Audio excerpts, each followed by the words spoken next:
We've made today an alert day, the potential for severe weather as we move through the afternoon. Right now on the WVTM 13 Live Doppler, most spots dry, monitoring one small thunderstorm that was in Pickens County, now moving into western portions of Tuscaloosa County. This storm just north of the more unstable area, so we're not expecting this one to become severe. But later on today, over the next few hours, the likelihood that we will start to see some strong severe storms moving in from the southwest out of Mississippi.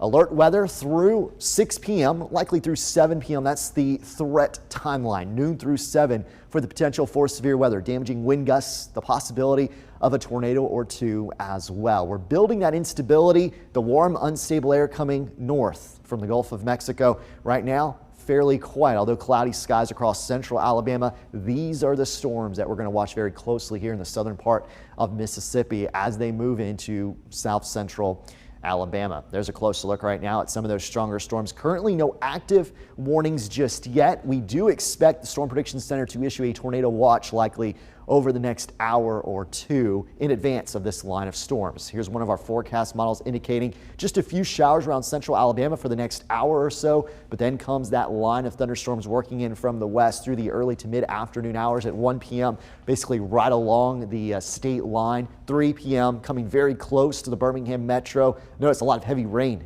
along this line as well. So in addition to the severe threat, there's the possibility of 1 to 3 inches of rainfall and some localized flooding as well. So again, the main threat area has shifted farther to the northeast. Much of central Alabama now included under that slight risk. Area in yellow, that's a 2 on a scale of 1 to 5 for the potential of severe weather this afternoon. Notice though, much of the area included in one of the threat zones. Damaging winds to 60 miles an hour and a few tornadoes both possible. Again though, that other threat, the heavy rainfall that could cause some localized flooding. So something we'll continue to watch throughout the day. Again, a tornado watch likely issued here over the next hour or so. Severe thunderstorms into the afternoon and early evening. Leftover rain overnight tonight.